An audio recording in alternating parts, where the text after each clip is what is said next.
जय हिंद दोस्तों, कैसे चल रही है आप लोगों की तैयारी। आई होप आप सभी जोरों शोरों से एग्जाम की तैयारी में लगे हुए होंगे। तो फ्रेंड्स, जैसा कि आप लोग कमेंट सेक्शन में मुझे लिखते हो कि मैडम ओरिजिनल पेपर भी सॉल्व करवाइए, तो आज की वीडियो में मैं आप लोगों के लिए ओरिजिनल पेपर लेकर आई हूँ जो कि 2020 में हुआ था त्रिज्य में। तो फ्रेंड्स, इस तरह के जो पेपर है वो सॉल्व करना बेनिफिशियल होता है, क्योंकि इससे आपको प्रैक्टिस भी हो जाती है और पता भी चल जाता है कि पेपर का लेवल कैसा रहेगा। तो चलिए इस पेपर को हम सिंप्लीफाई करते हैं बिना किसी देरी के। चलिए इस पेपर का हम पहला क्वेश्चन देख लेते हैं। Who was the first women in the world to scale mountain Everest. Mount Everest फतह करने वाली दुनिया की पहली महिला कौन थी।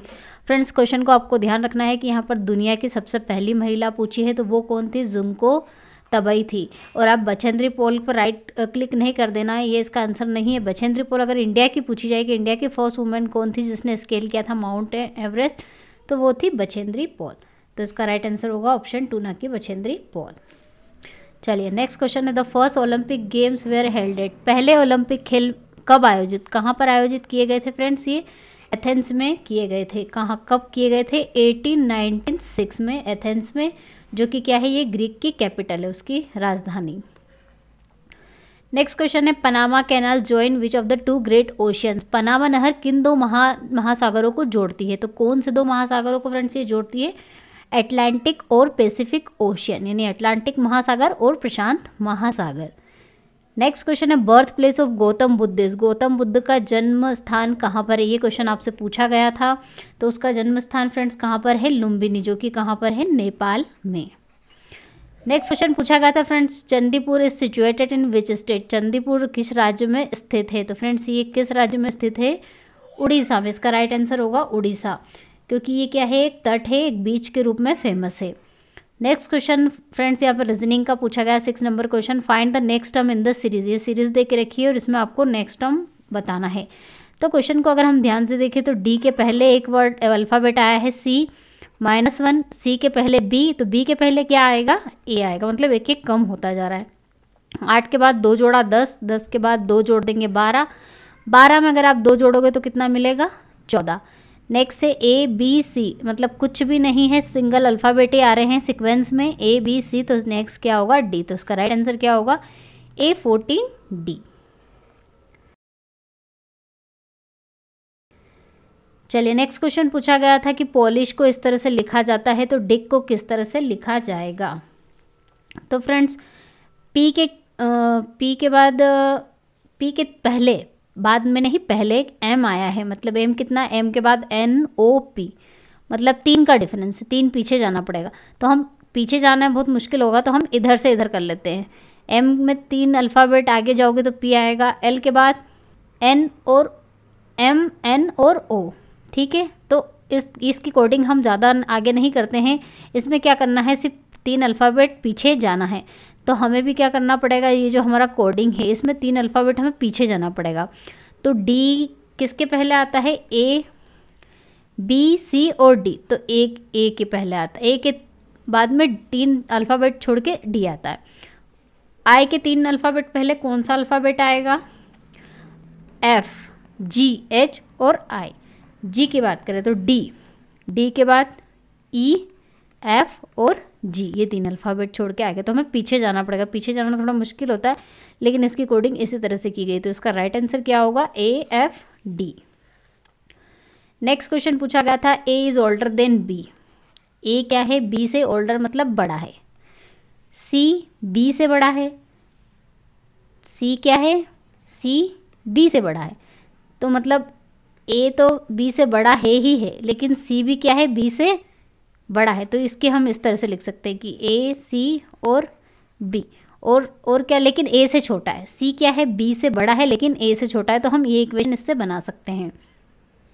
आगे इन्होंने कहा है डी ई और बी दोनों से छोटा है। डी बी से भी छोटा है और डी ई से भी छोटा है। मतलब क्या है, पहले ई आएगा और डी क्या है, ई से छोटा है, और डी क्या है, बी से भी छोटा है। लेकिन यहाँ पर ई को अगर हम देखें, बी और ई में क्या रिलेशन बता रहा है, अब इन दोनों में रिलेशन नहीं पता, वो यहाँ दिया है बी ई से बड़ा है, बी ई से बड़ा। तो इस तरह से ये हमें घटते हुए क्रम में एक सीरीज़ मिल जाएगी। अभी इन्होंने क्या पूछा, सबसे छोटा कौन है, तो डी सबसे छोटा है। यहाँ पर सबसे स्मॉलेस्ट कौन सा है, डी। इसका राइट आंसर होगा ऑप्शन 3। नेक्स्ट क्वेश्चन पूछा गया था फाइंड द नेक्स्ट नंबर 58, 52, 46। इसमें कम होते जा रहा है, कितना कम हो रहा है अब हम वो देख लेते हैं। आई थिंक यहाँ पर 6 कम हो रहा है। 58, 52 माइनस करेंगे तो 6 मिलेगा। इस तरह से इसमें 6 माइनस करेंगे तो 46, इसमें से 6 माइनस करेंगे तो 40, इसमें से 6 माइनस करेंगे तो 34। अब 34 में से आप 6 माइनस कर दीजिए, आपको कितना मिलेगा? 8 आएगा यहाँ पर, 28। तो कितना मिला यहाँ पर? 28। 6 कम होता जा रहा है इस सीरीज में, तो उसका राइट आंसर होगा ऑप्शन 3।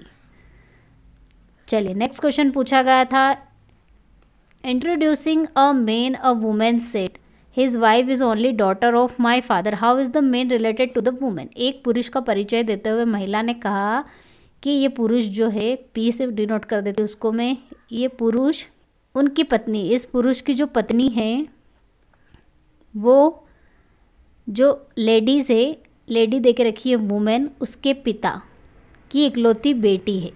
मतलब वुमेन ही हुई वो, ये उसका फादर हुआ, फादर की इकलौती बेटी का पति है वो, जिस आदमी को वो इंट्रोड्यूस कर रही है। तो इस तरह से ये वुमेन हुई। वुमेन क्या हुई? अभी रिलेशन क्या पूछा है यहाँ पर इन्होंने कि पुरुष महिला से किस प्रकार संबंधित है, तो पुरुष और महिला का क्या संबंध है? उसका पति यानी कि हस्बैंड हुआ। Working of a rocket is based on the principle of, rocket का कार्य किस सिद्धांत पर आधारित है? तो फ्रेंड्स रॉकेट का जो कार्य सिद्धांत है वो momentum of conservation of momentum यानी कि संवेग संरक्षण के नियम पर ये काम करता है। किस तरह से संवेग संरक्षण पर ये काम करेगा? रेखिक संवेग संरक्षण पर काम करता है। और रेखिक संवेग संरक्षण का नियम मैं आपको बता देती हूँ क्या होता है कि यदि किसी वस्तु या पिंड पर निकाय के लिए यदि कोई बाहरी बल कार्य नहीं करता है, मतलब जैसे रॉकेट है, रॉकेट को जब हम छोड़ते हैं तो रॉकेट और धरती इन दोनों के बीच में ही बल लगते हैं, कोई एक्स्ट्रा फोर्स इस रॉकेट पर नहीं लगाया जाता। तो जब एक्स्ट्रा बल नहीं लगाते हैं तो पिंड का जो कुल संवेग है, टोटल संवेग जो है वो संरक्षित रहता है। तो इसका मतलब ये है कि ये किस सिद्धांत पर कार्य करता है? संवेग संरक्षण। नेक्स्ट क्वेश्चन पूछा गया था friends who invented the first electric battery, पहली इलेक्ट्रिक बैटरी का आविष्कार किसके द्वारा किया गया था? याद रखिए वोल्टा के द्वारा। नेक्स्ट क्वेश्चन पूछा गया था योग से आने वाले समांतर बीमों के अभिसरण बिंदु को क्या कहा जाता है? मतलब कि अगर किसी लेंस से कोई लाइन, समांतर लाइन इस तरह से आ रही है तो ये जहाँ पर अभिसरण इनका हो रहा है, मतलब जहाँ पर ये मिल रही है, जहाँ पर इनका कन्वर्जेंस हो रहा है, मिलाप हो रहा है, उस पॉइंट को क्या कहते हैं? तो उसे फ्रेंड्स आप सभी को पता होगा, अगर आपने पढ़ा होगा तो उसे फोकस कहा जाता है। तो उसका राइट आंसर होगा focus. 0 degree Celsius is equal to in Fahrenheit scale, Fahrenheit scale 0 degree Celsius में किसके बराबर होती है? तो यहाँ पर हम ऑप्शन देख लेते हैं। आपको पता होगा फ़ारेनहाइट और सेल्सियस इन दोनों में रिलेशन वाला जो फॉर्मूला है याद होना चाहिए, वो क्या होता है friends? 9/5 Fahrenheit plus 32 is equal to 9/5 C होगा यहाँ पे, और यहाँ पर होता है फ़ारेनहाइट। ये रिलेशन, ये फॉर्मूला रट लीजिए। अब इन्होंने क्या पूछा है क्वेश्चन में कि 0 डिग्री सेल्सियस पर, मतलब कि जो सेल्सियस की वैल्यू है वो कितनी होगी? 0 डिग्री सेल्सियस होगी, तो उस पर फ़ारेनहाइट का मान कितना होगा? तो अगर हम यहाँ पर 0 रख देंगे तो 0 का मल्टीप्लाई करेंगे तो ये होगा 0 + 32, तो फ़ारेनहाइट स्केल पर उसकी वैल्यू कितनी आएगी? 32 डिग्री फ़ारेनहाइट। तो इसका आंसर होगा ऑप्शन 2। नेक्स्ट क्वेश्चन पूछा गया था which colour deviates least in the spectrum of the white light, सफ़ेद प्रकाश के स्पेक्ट्रम में कौन सा रंग सबसे कम विचलित होता है?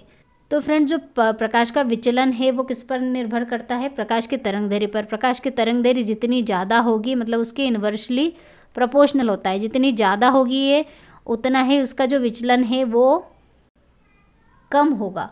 तो इन्होंने पूछा है कम, तो जिसकी तरंगदैर्घ्य हमें पता है लाल प्रकाश की जो तरंगदैर्घ्य वो सबसे ज़्यादा होती है, क्योंकि आपने ये फॉर्मूला पढ़ा होगा, मैंने बताया होगा, बेजानी हेपी नाला। अब यहाँ पर लाल की यहाँ से यहाँ तक आने पर लैम्बडा की वैल्यू कम होती है, सबसे ज़्यादा किसकी होती है? लाल की होती है, सबसे ज़्यादा लाल की होगी, इसलिए सबसे कम विचलित कौन सा होगा? लाल कलर, क्योंकि ये जो विचलन है प्रकीर्णन है वो क्या है? लैम्बडा के इन्वर्सली प्रोपोर्शनल होता है। अगर तरंगदैर्घ्य ज़्यादा होगी तो विचलन कम होगा, तो इसका आंसर होगा लाल। नेक्स्ट क्वेश्चन पूछा गया था what is the unit of angular momentum, कोणीय संवेग की इकाई क्या है? तो फ्रेंड्स कोणीय संवेग जो होता है उसको एल से डिनोट किया जाता है, उसका फॉर्मूला होता है MVR, जहाँ पर M क्या है? किलोग्राम, V क्या है? मीटर पर सेकेंड, और R क्या है? रेडियस है जो कि मीटर में होती है। तो इसका फॉर्मूला क्या बनेगा, kg metre square per second. तो इसका राइट आंसर होगा option 2। At what temperature Fahrenheit and Celsius scales are equal. तो अभी मैंने फार्मूला बताया था फ़ारेनहाइट और सेल्सियस स्केल के बीच में रिलेशन वाला, वो ये होता है। अब इन्होंने कहा कि किस टेम्परेचर पर दोनों इक्वल होगी, तो यहाँ पर डिग्री सेल्सियस में पूछा है, तो हम फ़ारेनहाइट की जगह पे सेल्सियस की वैल्यू रखेंगे क्योंकि दोनों इक्वल कहा है। तो यहाँ भी सी हो जाएगा, यहाँ भी सी हो जाएगा, क्योंकि दोनों इक्वल है, मतलब F is equal to C. F की जगह पे सी रख दो, सी की जगह पे एफ, दोनों में से किसी की जगह पर भी हम कुछ भी रख सकते हैं, लेकिन आंसर हमें सेल्सियस में चाहिए, इसलिए हम एफ की जगह पे सी पुट करते ही हो जाएगा। 5c is equal to 9c और 5 दूना 10, 5 3 15, 160। तो ये यहाँ के माइनस हो जाएगा। 4c इज इक्वल टू 160, ये हो जाएगा 4 चौक 16। तो c की वैल्यू कितनी मिलेगी, -40 डिग्री सेल्सियस। तो इसका मतलब ये है कि -40 डिग्री पर ये दोनों क्या होंगे, इक्वल होंगे। इन अ बैरोमीटर इज़ यूज्ड। बैरोमीटर में किसका उपयोग किया जाता है, पानी का, जल वाष्प का, कोई तरल पदार्थ नहीं, या फिर पारा का। तो बैरोमीटर में किसका उपयोग किया जाता है फ्रेंड्स, मरकरी यानी पारे का। और बैरोमीटर का क्या काम होता है फ्रेंड्स, वायुमंडलीय दाब का मापन करना। दाब प्रेशर जो होता है, एटमॉस्फेरिक प्रेशर, उसको मेजर करने का काम किया जाता है। Power of lens measured in. Lens की जो शक्ति है वो किस में मापी जाती है फ्रेंड्स, सभी को याद होगा किस में मापी जाती है। ऑप्शन अगर हम देखें तो यहाँ पर डायोप्टर में। 1 horse power is equal to how many watt, सभी को पता होगा 746 वाट के बराबर होता है। The second law of refraction is also known as. अपवर्तन के दूसरे नियम को के रूप में भी जाना जाता है। तो अपवर्तन का जो नियम है फ्रेंड्स, उसको स्नेल लॉ के रूप में भी जाना जाता है, जहाँ पर n1 sin θ1 is equal to n2 sin θ2। ये इक्वेशन होती है, ये स्नेल लॉ की इक्वेशन होती है, जो कि किसके, अपवर्तनांक का जो नियम है, रिफ्रैक्शन का जो लॉ है, उसी के ही बराबर होता है। तो ये किसको, इसका दूसरा नाम क्या है, Snell law. The value of force acting per unit area. Force acting per unit area is known as pressure. तो ये किसकी डेफिनेशन है फ्रेंड्स, प्रेशर यानी कि दाब की। Dyne is unit of. Dyne किसकी यूनिट है फ्रेंड्स, ये किसकी यूनिट है, बल की CGS यूनिट होती है डाइन। नेक्स्ट क्वेश्चन पूछा गया था, what is the right set of primary colours. प्राथमिक रंग का सेट क्या है। तो आपने RGB पढ़ा होगा या RGB कहीं सुना होगा। तो ये होते हैं प्राइमरी कलर्स, जहाँ पर ये रेड है, ये ग्रीन और ये ब्लू। तो इनका प्राइमरी कलर्स कौन से हुए, रेड, ब्लू और ग्रीन। ब्लू, ग्रीन, ब्लैक है, ये ऑप्शन भी नहीं है। रेड, ब्लू और yellow, red, black and green, ये भी नहीं। तो फ्रेंड्स यहाँ पर ऑप्शन में कहीं पर भी हरा नहीं दिया है, आई थिंक मिसप्रिंट हो गया है, या फिर रेड, ब्लू एंड येलो, ये भी ऑप्शन हो सकता है, ये भी प्राइमरी कलर में ही आते हैं। तो यहाँ पर येलो की जगह आई थिंक होना चाहिए ग्रीन। नेक्स्ट क्वेश्चन है, अ फोटोसेल कन्वर्ट्स लाइट इनटू। एक फोटोसेल प्रकाश ऊर्जा को किस में परिवर्तित करता है फ्रेंड्स, उसमें इलेक्ट्रिकल एनर्जी यानी कि विद्युत ऊर्जा में। चलिए फ्रेंड्स, क्वेश्चन नंबर 26 है, यहाँ से मैथ्स के क्वेश्चन स्टार्ट हो गए हैं। मैथ्स का क्वेश्चन पूछा गया था कि ए और B can do a work in 12 days. A और बी एक कार्य को 12 दिनों में करते हैं। दोनों मिलकर, दोनों का एक दिन का क्या काम क्या हो जाएगा, अगर 12 दिन में करते हैं तो 1/12। बी और सी का एक दिन का काम दिया है, कितना हो जाएगा, 1/15। और इसी तरह से सी और ए का कितना दिया है, 20 दिनों में, तो 1/20 दिन में वो काम पूरा करेंगे। तीनों को अगर हम जोड़ दें तो क्या हो जाएगा, A + B + C। 2 bar A है, 2 बार B और 2 बार C है, तो 2 कॉमन आ जाएगा। 1/12, 1/15 और 1/20। इनका एलसीएम लेंगे तो कितना मिलेगा, 60। ये हो जाएगा 12 × 5 = 60, 15 × 4 = 60, 20 × 60, 5 × 4 = 9, 10 × 11 और 1 12, 12/60 होगा, 12 × 5 = 60, 1/5 और ये 2 इधर आके मल्टीप्लाई हो जाएगा। तो A + B + C, तीनों का एक दिन का काम कितना होगा, 10। तो कितने दिन में वो पूरा करेंगे, इसका रिवर्स कर देंगे तो 10 दिन में। तो इसका राइट आंसर क्या होगा, 10 डेज। नेक्स्ट क्वेश्चन है, रूम इज़ 5 मीटर लॉन्ग, मतलब लंबाई दे के रखी है 5 मीटर, 3.5 मीटर वाइड यानी कि ब्रेड्थ दे के रखी है, और हाइट दे के रखी है 3 मीटर। तो एरिया ऑफ द 4 वॉल्स। तो फ्रेंड्स अगर रूम में हम देखें तो इस तरह से दीवारें होंगी। ये मैंने 3 दीवारें ही यहाँ पर शो करी है, एक सामने की दीवारें ओवरलैप हो गई है इसके, ऐसी 4 दीवारें होंगी, मतलब ये दोनों दीवारें एक जैसी होंगी और ये आमने सामने की दीवारें एक जैसी होंगी। तो ये वाली दीवार में क्या आ रही है, लंबाई और ऊंचाई। ये वाली दीवार में ब्रेड्थ आ रही है और ऊंचाई आ रही है। तो इन्होंने क्या कहा कि चारों दीवारों का क्षेत्रफल बताना। तो अगर हम इस एक दीवार को लें, एक दीवार का क्षेत्रफल, दीवार क्या है, आयताकार है, आयत का क्षेत्रफल क्या होता है, लंबाई गुणित चौड़ाई। अब इसमें लंबाई क्या है, L, और चौड़ाई क्या है, मतलब H है। और ये और एक और इसके सामने वाली दीवार दोनों सेम होगी, इसलिए मैं 2 का मल्टीप्लाई कर देती हूँ, दोनों दीवारों का हो जाएगा प्लस। अब इन दोनों दीवारों की बात करें तो इसमें क्या है, लंबाई ब्रेड्थ है और इसमें चौड़ाई क्या है, हाइट है। तो ये भी दोनों एक जैसी होंगी, ये दोनों दीवारें सेम होंगी, तो इसमें भी 2 का मल्टीप्लाई कर देते हैं। अब क्या हो जाएगा, 2 कॉमन ले लेते हैं, length into height plus breadth into height. यहाँ से और क्या कॉमन आ रहा है, H, लेंथ प्लस ब्रेड्थ। तो इस तरह से या तो आप ये फॉर्मूला याद कर लीजिए या फिर इस फॉर्मूले को कैसे बना है वो लर्न कर लीजिए। ये होता है चारों दीवारों का क्षेत्रफल का फॉर्मूला। ये मैंने आपको बनाना सिखा दिया, अगर आप बनाना चाहते हो तो देख लीजिए, अगर अदरवाइज इसको लर्न कर लीजिए। अब इसमें वैल्यू पुटअप कर देते हैं। 2, H कितना 3, लेंथ कितनी 5 और ये ब्रेड्थ 3.5। ये हो जाएगा कितना, 5 3 8, 8.5 और इंटू 6 कितना होगा, 6 5 30, 6 8 48, 51.0 यानी कि 51। तो कितना एरिया आया, 51 मीटर स्क्वायर। नेक्स्ट क्वेश्चन पूछा गया था friends, what is the least number to be added to 631 to make it a perfect square.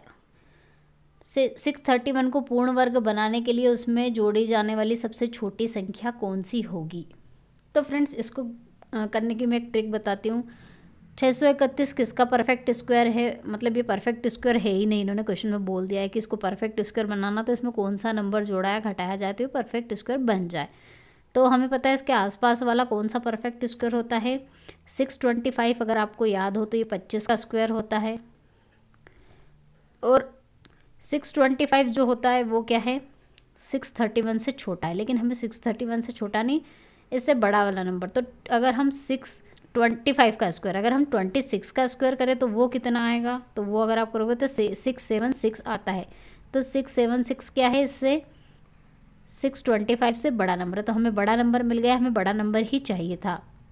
अब क्या करना है आपको, ये जो बड़ा नंबर आपको मिला है 676, इसको इसमें से माइनस कर देना है 631, तो कितना मिलेगा, 6 - 1 5 और ये 45 मिलेगा। तो यही वो नंबर है जो इसको पूर्ण वर्ग बनाने में हेल्प करेगा। इसमें आपको जोड़ना है तो ये पूर्ण वर्ग बन जाएगा। आप 631 में 45 को जोड़ेंगे तो कितना मिलेगा, 676। ठीक है, तो इसका राइट आंसर क्या होगा, ऑप्शन हम देख लेते हैं, 45 30 25 36। तो इसका राइट आंसर होगा ऑप्शन फर्स्ट। नेक्स्ट क्वेश्चन है, the sum of 2 number is 8। 2 नंबरों का योग कितना है दिया हुआ है फ्रेंड्स, 8। और if the sum is 4 times their difference, मतलब उन दोनों का जो योग है उनके अंतर, मतलब उन संख्याओं का अंतर का कितना है, 4 गुना है। तो संख्याएं ज्ञात करना है आपको। तो फ्रेंड्स इसको कैसे करेंगे, यहाँ पर x प्लस वाई की वैल्यू हम 8 रख देते हैं, 4 x माइनस वाई की वैल्यू निकल जाएगी, जो कि कितनी निकलेगी यहाँ से, 4 दूना 8 यानी कि 2 मिलेगी। अब इन्होंने क्या पूछा है कि दोनों संख्याएं पूछी है, तो हमें पता है x प्लस वाई बराबर तो 8 है, x माइनस वाई बराबर 2 है। इन दोनों को जोड़ देंगे तो ये कैंसिल हो जाएगा, 2x बराबर 10, 2 5 10, तो x की वैल्यू तो 5 मिल गई। यहाँ पर रख देंगे तो y की वैल्यू कितनी मिल जाएगी, 8 - 5 करेंगे तो 3। तो एक तो मिली 5 और एक 3, तो इसका राइट आंसर क्या होगा, ऑप्शन फर्स्ट। इसको करने का एक ये तरीका भी है कि यहाँ तक तो आपने इक्वेशन ये बना ली, अब इसमें आप क्या करो, दोनों वैल्यू पुटअप कर करके देखो, अगर ये दोनों इक्वल आ जाते हैं तो वो हमारा मान सही होगा। तो आप इससे कर लीजिए, इससे कर लीजिए, दोनों बराबर ही पड़ते हैं, कोई फ़र्क नहीं पड़ता है। चलिए नेक्स्ट क्वेश्चन है, the speed of a train is 40 kilometre per hour, it crosses a pole in 18 second, find the length of the train. एक ट्रेन की गति, ट्रेन की स्पीड का फॉर्मूला जब लंबाई दे के रखी हो तो वो ये होता है, speed is equal to length divide by time. अब स्पीड कितनी दे के रखी है, 40, लंबाई पूछी है, समय कितना 18 सेकेंड। अब ये किलोमीटर और ये सेकंड है, तो इसे भी हमें मीटर पर सेकंड में कन्वर्ट करना पड़ेगा। तो किलोमीटर पर आवर को मीटर पर सेकंड में कन्वर्ट करना हो तो हमें क्या करना होगा, 5 डिवाइड बाय 18 करना होगा। याद रख लीजिए, 18 से 18 कैंसिल, लेंथ आ जाएगी कितना, 5 को 20 यानी कि 200 मीटर। इसका राइट आंसर होगा ऑप्शन 2। नेक्स्ट क्वेश्चन पूछा गया था friends, a garrison of 1000 man had provision for 48 days, however a reinforcement of 600 men arrived, how long will now food last for. 1000 पुरुषों के एक गैरिसन में 48 दिनों के लिए प्रावधान थे, मतलब 48 दिनों के लिए इतने पुरुषों के लिए सफिशेंट जो भी फैसिलिटी थी वो थी। हालांकि 600 पुरुषों का एक जो दल है और आया, तो अब जो खाना है कब तक चलेगा वो आपको बताना। तो फ्रेंड्स हमको पता है m1d1 is equal to m1d1 into t1 is equal to m2d2 t2। अब यहाँ पर कितने आदमी थे, 1000 थे। कितने दिनों के लिए उनके लिए फैसिलिटी थी, 48 डेज़ के लिए। टी यहाँ पर नहीं है तो हम इसको छोड़ देते हैं। m2 कितना दिया है, 600 पुरुष और आ गए, तो मतलब 1000 तो पहले ही थे और 600 और उसमें जोड़ दीजिए, तो जो डे हैं वो आपको यहाँ से मिल जाए कितने दिनों के लिए खाना चलेगा। तो ये हो जाएगा 1000 इंटू 48 इज इक्वल टू 1600 हो जाएगा यहाँ पर, इंटू d2। ये 2 0 से 2 0 कैंसिल हो जाएगी, 16 48, और ये हो जाएगा d2 इज इक्वल टू 30। तो कितने दिनों के लिए और चलेगा, 30 दिनों के लिए। चलिए नेक्स्ट क्वेश्चन पूछा गया है, इफ़ टेन थीटा की वैल्यू 4/3 हो तो sine theta plus cos theta का मान आपको बताना है। तो ऑप्शन बाद में देख लेते हैं, हम पहले इस क्वेश्चन को सिंप्लीफाई कर लेते हैं फिर मैच करेंगे हमारा आंसर। टेन थीटा क्या होता है फ्रेंड्स, हम सभी को पता है, लंब बटे आधार, यानी कि परपेंडिकुलर अपॉन बेस। तो ट्रायंगल अगर बना तो परपेंडिकुलर ये हुआ, जो कि इसकी वैल्यू 4/3 है, तो p की वैल्यू 4, बेस कितना होगा, 3 होगा, तो हम हाइपोटेनस निकाल लेंगे। पाइथागोरस थ्योरम लगाएं क्योंकि एक राइट एंगल ट्रायंगल है। ये हो जाएगा 4 4 स्क्वायर, 3 का स्क्वायर 16 और 9 25, तो ये कितना मिलेगा 5। हाइपोटेनस की वैल्यू मिल गई 5। अब sine theta, sine theta friends क्या होता है, लंब बटे कर्ण, यानी कि परपेंडिकुलर अपॉन हाइपोटेनस। तो परपेंडिकुलर कितना 4 है, हाइपोटेनस कितना 5 निकाला हमने, तो ये साइन थीटा की वैल्यू आ गई। कॉस थीटा क्या होता है, आधार यानी कि बेस अपॉन कर्ण यानी कि हाइपोटेनस। बेस कितना है 3, कर्ण कितना 5 है। अब इन दोनों को जोड़ दीजिए, 4/5 प्लस 3/5, 4 3 7/5। तो राइट आंसर क्या होगा, ऑप्शन 1 में ही मिल गया, तो इसका राइट आंसर होगा ऑप्शन फर्स्ट। नेक्स्ट क्वेश्चन पूछा गया था friends, the population of villages ये है 16,220 से, out of this 55% are men and children, then women are. एक गांव की टोटल जनसंख्या कितनी है, इतनी है। अब इन्होंने कहा है कि जो टोटल जनसंख्या है, मतलब कि 16,220, इसका 55% निकालोगे अगर आप, तो वो कितने हैं, बच्चे यानी कि चिल्ड्रन और मेल यानी कि पुरुष, ये दो है। तो हम ये परसेंटेज निकाल लेते हैं, इसका कितना होगा, 16,220 इंटू 55 डिवाइड बाई 100। या 0 से 0 कैंसिल, 5 1 5 5 1 5 5 2 10 2 1 2 2 8 16 2 1 2 2 1 2। अब यहाँ 11 का मल्टीप्लाई कर देंगे, 811 इंटू 11 में तो कितना मिलेगा, 11 एकम 11 एक एकम 11 और एक 12 88 और 89 8921, ये वैल्यू हमको मिल जाएगी। ये दोनों 8,921 क्या है, मेल और चिल्ड्रन यानी पुरुष और बच्चे। अब इन्होंने क्या पूछा है क्वेश्चन में कि महिलाएं बताइए। तो अगर हम टोटल में से पुरुष आदमी हैं उन दोनों को हटा दें तो हमें महिलाएं मिल जाएंगी।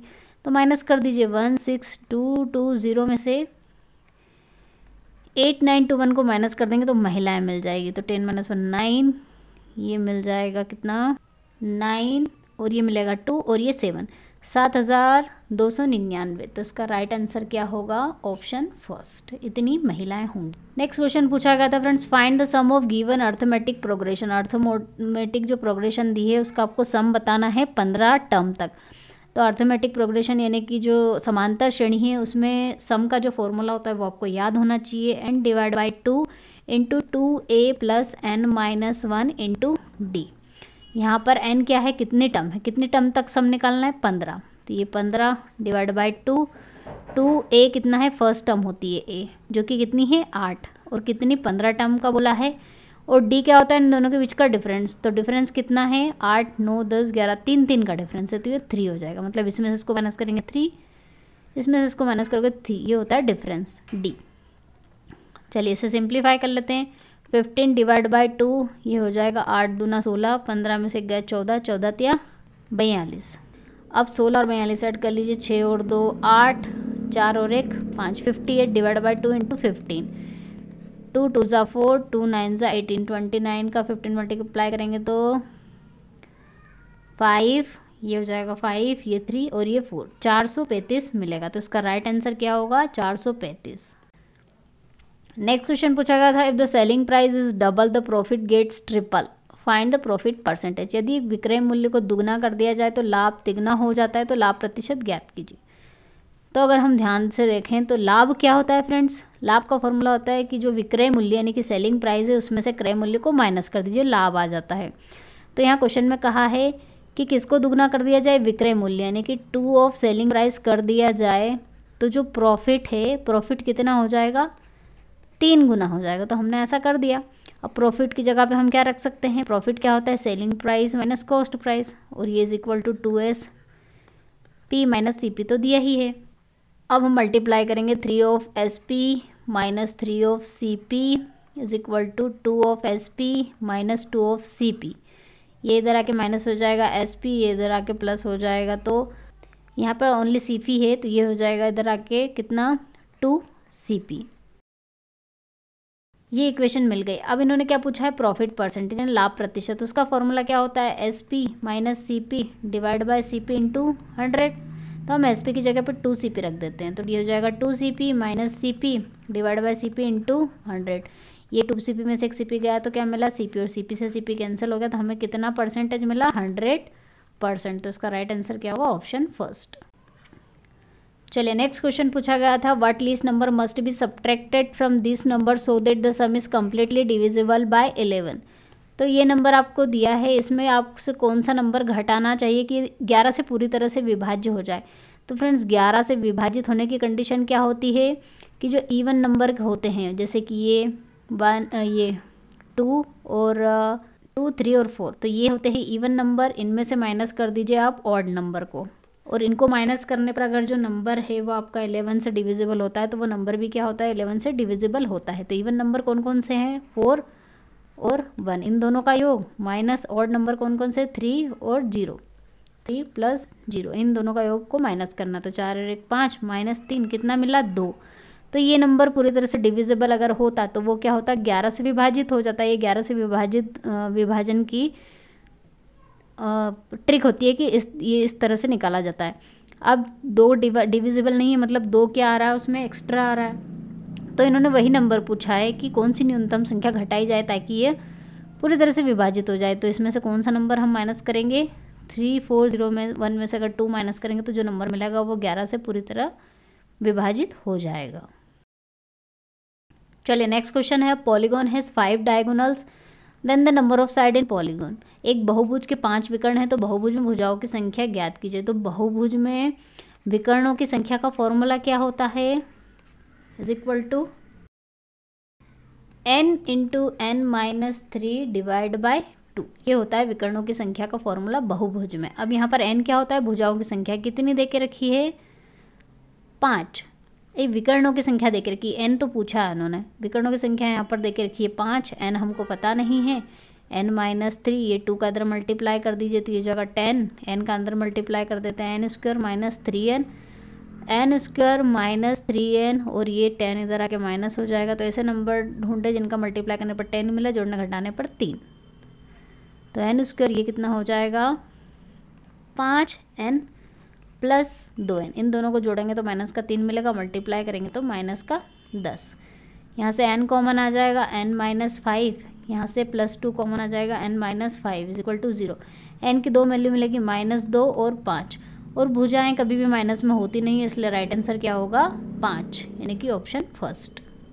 नेक्स्ट क्वेश्चन पूछा गया था friends, the sum of 600 amount to ₹720 in 4 years, what will be the amount to if the rate of interest is increase by 2%। क्वेश्चन बहुत टफ है और अच्छे लेवल का क्वेश्चन पूछा गया था, इजी क्वेश्चन नहीं पूछा गया है। तो इस तरह के क्वेश्चन एग्जाम में आते हैं तो आप ध्यान से प्रैक्टिस करिए। मैं भी टेस्ट पेपर बनाऊंगी तो इंक्लूड करूंगी थोड़े टफ क्वेश्चन, ताकि टफ क्वेश्चनों की आप लोगों की प्रैक्टिस हो जाए। चलिए इस क्वेश्चन को हम देख लेते हैं कैसे करेंगे। 600 रुपये की राशि 4 वर्षों में 720 रुपये हो जाती है। तो यहाँ 600 रुपये फ्रेंड्स क्या है, पी की वैल्यू प्रिंसिपल है, 4 क्या है यहाँ पर टाइम दिया हुआ है, और 720 हो जाती है, मतलब ये क्या है 720 यहाँ पर ए है, यानी कि आपका मिश्र धन है। और मिश्र धन का फॉर्मूला फ्रेंड्स, ए का फॉर्मूला क्या होता है, एस आई माइनस प्रिंसिपल। तो यहाँ से हम एस आई निकाल सकते हैं, ये 720 रखी, एस आई की वैल्यू हमें पता नहीं है, प्रिंसिपल 600 रुपये दिया है, तो इसमें से 600 माइनस कर दीजिए, तो सिंपल इंटरेस्ट कितना मिलेगा, 0, 2 और 120। अब हमें पता है सिंपल इंटरेस्ट का फॉर्मूला क्या होता है, P into R into T divide by 100। एक हमने निकाल लिया 120 है, P की वैल्यू 600 है, R हमें पता नहीं है, समय 4 वर्ष है, डिवाइड बाई 100, 0 से 0 कैंसिल, 6 चौक 24, डिवाइड कर देंगे तो R आ जाएगा, 12 एकम 12, 12 दूना 24, 2 एकम 2, 2 पचाम 10। तो दर कितनी आई फ्रेंड्स यहाँ पर 5%। दर क्यों निकाली, क्योंकि इन्होंने क्या कहा है कि जो दर है ब्याज की दर में 2% की वृद्धि कर दी जाती है। तो चलिए 2% की और वृद्धि कर दे तो नई दर कितनी होगी, 7%। तो इसके लिए अगर हम सिंपल इंटरेस्ट निकालेंगे नया वाला, न्यू वाला, वो क्या निकलेगा 600। प्रिंसिपल तो सेम है, समय भी सेम है, दर आपकी चेंज हो गई है 2 बढ़ के, divide by 100, 0 0 cancel, 6 Chowk 24 multiply by 7, 7 चौक 28, 7 दूना 14, 15 16, 168 आया। अब इन्होंने पूछा क्या है, सम पूछा है, मतलब ए की वैल्यू पूछी है, अमाउंट पूछा है आपसे कि अमाउंट क्या होगा। तो अमाउंट निकालने के लिए हम क्या करेंगे, जो आपका सिंपल इंटरेस्ट है उसमें से आपका जो प्रिंसिपल आया है नया वाला, पी है हमारा 600 और नया सिंपल इंटरेस्ट कितना है 168। तो जो अमाउंट निकलेगा वो कितना निकलेगा 8 6 6 और 1 7 768। तो इसका राइट आंसर होगा ऑप्शन 2। तो फ्रेंड्स बहुत कॉम्प्लेक्स क्वेश्चन है, सभी फॉर्मूले यूज़ कर लिए, सिंपल इंटरेस्ट का भी यूज़ हो गया, अमाउंट का भी यूज़ हो गया, और 2 बार अमाउंट का फॉर्मूला यहाँ पर यूज़ हुआ है। क्वेश्चन घुमा घुमा के पूछ लिया है, पहले तो इन्होंने अमाउंट दे दिया है, फिर उसके बाद इंटरेस्ट निकाला, फिर दर बढ़ा दी, फिर नया सिंपल इंटरेस्ट निकालेंगे, फिर उससे नया अमाउंट निकालेंगे। तो इस तरह से क्वेश्चन बहुत लॉन्ग हो गया और टफ भी हो गया। तो देखिए इस तरह के क्वेश्चन भी एग्ज़ाम में आते हैं, तो आप बिल्कुल हल्के में नहीं लेना है, आपको अच्छे से प्रैक्टिस करना है एग्ज़ाम के लिए। After reading 5 divide by 8 part of a book, 168 वाली पेज इसमें लेफ्ट हो जाते हैं, मतलब छूट जाते हैं। तो total number of page book में क्या है वो बताना है। मतलब एक पुस्तक का इतना भाग पढ़ लिया है, इतना भाग पढ़ने के बाद 168 पेज बच जाते हैं, तो पुस्तकों में कुल पेजों की संख्या बतानी है। तो फ्रेंड्स इतना तो पढ़ लिया है, मान लिया टोटल 1 है, 1 में से इसको अगर हम माइनस कर देंगे तो बिना पढ़े वाले पेजों की संख्या आ जाएगी। ये टोटल पेज मान लिए 1, इसमें से इतने पढ़ लिए, तो बिना पढ़े वाले क्या हो जाएंगे, टोटल में से पढ़े हुए माइनस कर दो तो बिना पढ़े आ जाएंगे। तो ये हो जाएगा, यहाँ पर एलसीएम ले लेंगे, 8 में से 5 जाएगा, 3 डिवाइड बाय 8। तो ये पेज क्या है, टोटल के 3 डिवाइड बाय 8 पेज ऐसे हैं जो अभी नहीं पढ़े हैं। तो नहीं पढ़े हुए पेजों की संख्या उन्होंने दे रखी है कितनी, 168। तो हम इसको 168 के इक्वल रख सकते हैं। यहाँ से कितना आ जाएगा, 3 5 15, 3 6 18, और इसका इसमें मल्टीप्लाई कर दिया, 8 6 48, 8 5 40 और 4 44, 448 पेजेस टोटल होंगे बुक में। चलिए नेक्स्ट क्वेश्चन पूछा गया था, व्हाट इज़ द 20% ऑफ 50। 50 का 20% परसेंट की जगह पे 100 लिख सकते हैं, प्लस 20% ऑफ 70। तो ये 0 से 0, ये 0 से 0, ये 0 से 0, ये 0 से 0 कैंसिल, 5 दूना 10, 7 दूना 14, तो कितना मिलेगा 24। तो इसका क्या आंसर मिला 24। चलिए केमिस्ट्री का क्वेश्चन पूछे थे, यहाँ पर क्या पूछा है, बेकिंग सोडा। बेकिंग सोडा क्या होता है उसका फॉर्मूला पूछ लिया। तो कितने क्या क्या दिया है इन्होंने, Na2CO3 नहीं होता है, ये भी नहीं, ये भी नहीं, ऑप्शन 4 इसका आंसर होगा, NaHCO3 जिसे कहा जाता है सोडियम बाइकार्बोनेट। नेक्स्ट क्वेश्चन पूछा गया था, what is the chemical formula of rock salt. अब फ्रेंड्स यहाँ पर कन्फ्यूज़न होगा कि सॉल्ट का फॉर्मूला तो हमें पता है NaCl होता है, लेकिन रॉक सॉल्ट यानी सेंधा नमक का फॉर्मूला क्या होगा। तो रॉक साल्ट हो या सिंपल साल्ट हो, सॉल्ट का फॉर्मूला NaCl ही होता है। नेक्स्ट क्वेश्चन है, Mendeleev periodic law is based on. Mendeleev का जो आवर्त सारणी है वो किस पर आधारित है। तो मेंडलीफ की आवर्त सारणी फ्रेंड्स किस पर आधारित है? परमाणु द्रव्यमान पर, यानी कि atomic weight. Isobars are atom showing same. Isobars एक ही दिखाने वाले परमाणु होते हैं। तो आइसोबार्स क्या होते हैं फ्रेंड्स? जिनकी जो द्रव्यमान संख्या है, एटॉमिक मास, वो सेम हो, उन्हें कहा जाता है आइसोबार्स, यानी कि समभारिक। हिंदी में कहा जाता है इन्हें समभारिक। तो 3 तरह के होते हैं। एक समस्थानिक होते हैं। समस्थानिक वो होते हैं जिनके परमाणु क्रमांक क्या हो? समान हो। परमाणु क्रमांक समान, जैसे 1H1 1H2, ये क्या है? समस्थानिक है। इनके परमाणु क्रमांक सभी में 1 ही होते हैं। समभारिक होते हैं जिनके परमाणु द्रव्यमान समान होते हैं। और एक और होता है सम न्यूट्रॉनी, जिनके न्यूट्रॉन, नंबर ऑफ न्यूट्रॉन समान होते हैं। तो यहाँ पर क्या पूछा है? समभारिक यानी कि आइसोबार्स, वो क्या होगा? परमाणु द्रव्यमान समान होगा। The green house effect is cause by. Green house प्रभाव किसके कारण होता है? तो इन सभी में जो ग्रीन हाउस प्रभाव गैस कौन सी है? Carbon dioxide. ये भी क्या है? ग्रीन हाउस गैस होती है। इसके कारण टेम्परेचर बढ़ता है। तो इसका राइट आंसर क्या होगा? CO2। नेक्स्ट क्वेश्चन है the most abundant hydrocarbon pollutant is. सबसे प्रचुर मात्रा में हाइड्रोकार्बन प्रदूषक कौन सा है? तो सबसे जो प्रचुर मात्रा में हाइड्रोकार्बन प्रदूषक है वो कौन सा होता है? Methane, CH4। ये सबसे सरलतम हाइड्रोकार्बन होता है, जो सबसे ज़्यादा प्रदूषक माना गया है, क्योंकि ये भी क्या करता है? ये ग्रीन हाउस प्रवाह के लिए रिस्पॉन्सिबल होता है। तो इसका राइट आंसर होगा methane. Next question the strongest acid among the following is. निम्नलिखित में से सबसे मजबूत अम्ल कौन सा है? तो फ्रेंड्स वो कौन सा माना गया है? HCl, यानी कि हाइड्रोक्लोरिक अम्ल। नेक्स्ट क्वेश्चन पूछा गया white phosphorus is always stored in water. क्यों उन्हें पानी में संग्रहित किया जाता है? इसे सफ़ेद रखने के लिए, इसे जहर से मुक्त करने के लिए, इसे ताज़ा रखने के लिए, इसे जलने से बचाने के लिए। तो फिर इसका राइट आंसर होगा to prevent it from burning. इसे जलने से बचाने के लिए, क्योंकि ये भी क्या है? क्रियाशील होता है। लेकिन इसे सोडियम, उसमें केरोसिन में नहीं रखा जाता है, इसके पानी में रखा जाता है। क्योंकि पानी का फॉर्मूला क्या होता है? H2, और उसमें हाइड्रोजन सबसे ज़्यादा मात्रा में होती है ऑक्सीजन के कंपेरिजन में, इसलिए वो क्रिया नहीं कर पाता है पानी से। तो उसका राइट आंसर क्या होगा? इसे जलने से बचाने के लिए। The pH of pure water is. शुद्ध पानी का pH कितना होता है? सभी को याद होना चाहिए, 7। Molecule formula of chloroform is. Chloroform का अणुसूत्र क्या होता है? अब सभी को याद होगा, बहुत कॉमन क्वेश्चन है, CHCl3। इसका राइट आंसर होगा। तो फ्रेंड्स ये था त्रिची का ओरिजिनल पेपर, जिसमें हमने टोटल 50 क्वेश्चंस आप लोगों के साथ डिस्कस किया। आई होप वीडियो को पसंद आया हो तो लाइक करना ना भूले, चैनल को सब्सक्राइब कर लीजिए, नोटिफिकेशन बेल को प्रेस कर लीजिए, ताकि लेटेस्ट वीडियो की नोटिफिकेशन आपको मिल सके। और कुछ भी डाउट हो तो कमेंट सेक्शन में ज़रूर पूछिएगा।